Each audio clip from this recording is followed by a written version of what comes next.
Donald J. Trump as the President of United States, all these things are a clear statement in this direction. People are looking for economic well-being. They are not interested in effusive statements of correctness. The world is moving from very fancy nuances to simply practical way of doing things. In this effort, it is important, or in this movement of things that are naturally happening, it is important that certain probity is brought, that individual people who get to the helm of nations must maintain a very high level of integrity. If somebody that you don't like gets elected, at least wait for some time till he makes some mistakes. No, from first day you say, no, we don't like it. That means you don't like democracy. What do you want? Feudal system? Then you'll go back to bloodletting. Just know this.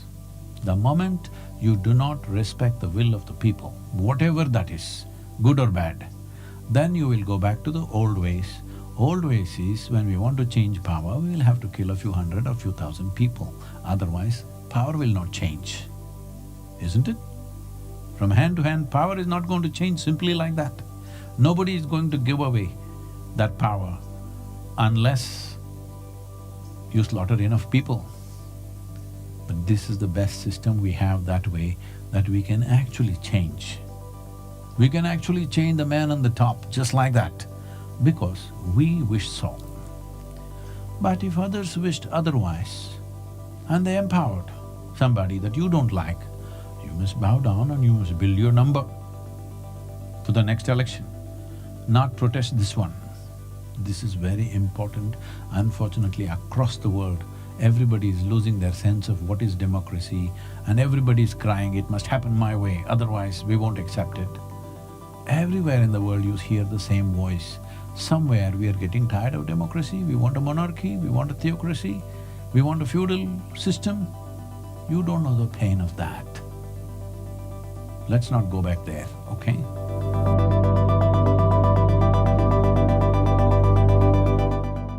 United States of America has acquired leadership position in the world, not just militarily, politically. See, if you here wear these blue trousers, half the world, without knowing why, they're also wearing blue trousers. If you tear your trousers, half the world is tearing up their trousers. I'm watching this with great interest. Now the entire world is looking up to you. Is it not important that we fix ourselves and set the right example for the world?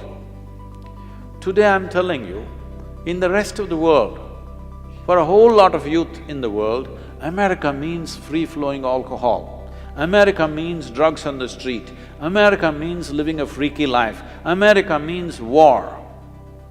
We must change this. America means healthful living. America means joyful living. America means responsible behavior. America means a great life.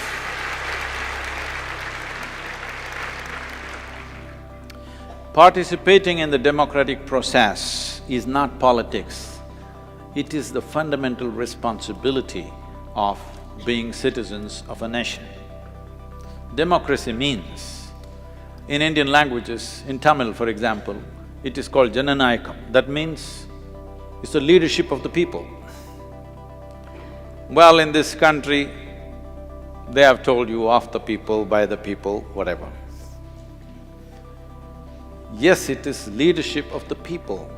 We are not electing one person. We are asking one person to represent us, yes?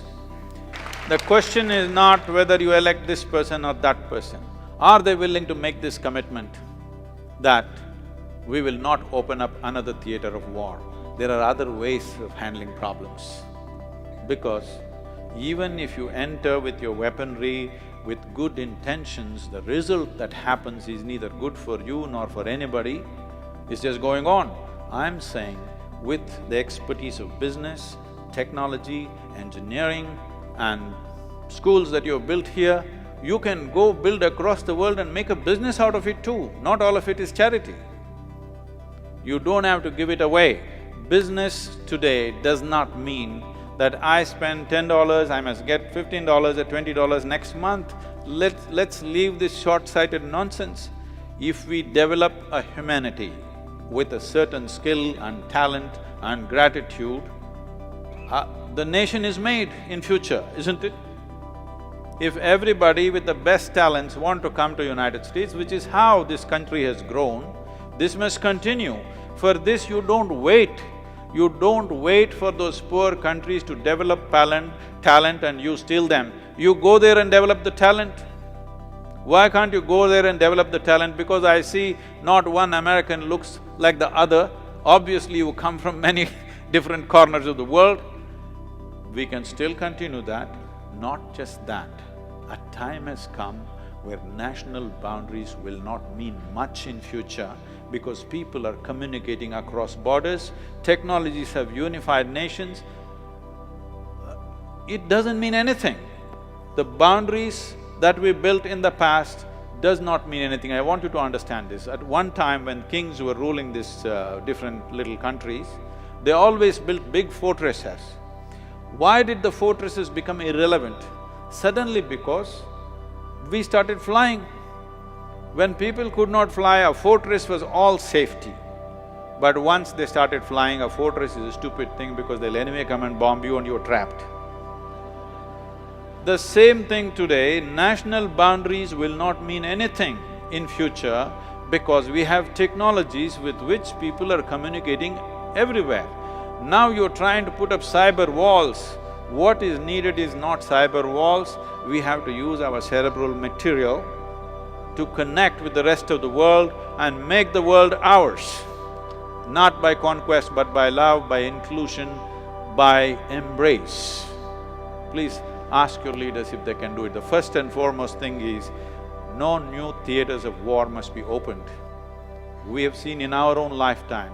It's not history book that we are reading. World War I happened, World War II happened, so many millions of people died. Any sensible human being, I've always wondered, how did the people let it happen in those times? Not one or two, 30 million people, 50 million people dying, how did they let it happen? But well, in our own time it's happening. Yes? In our own times, in 21st century it's happening. Is it not time? When the time to vote comes, this is what it means. You are voting either for the well-being of the world or out of your fear, some nonsense. So the question is not whom you elect, you can elect whoever you want. Above all, democracy is a functional democracy only when you don't behave like tribes. When I say don't behave like tribes, I'm amazed. I'm just watching the language on the news channels. You are either a Democrat or a Republican. You already decided, without consideration. Democracy will be a democracy only when it is a considered vote, not when it's a committed vote.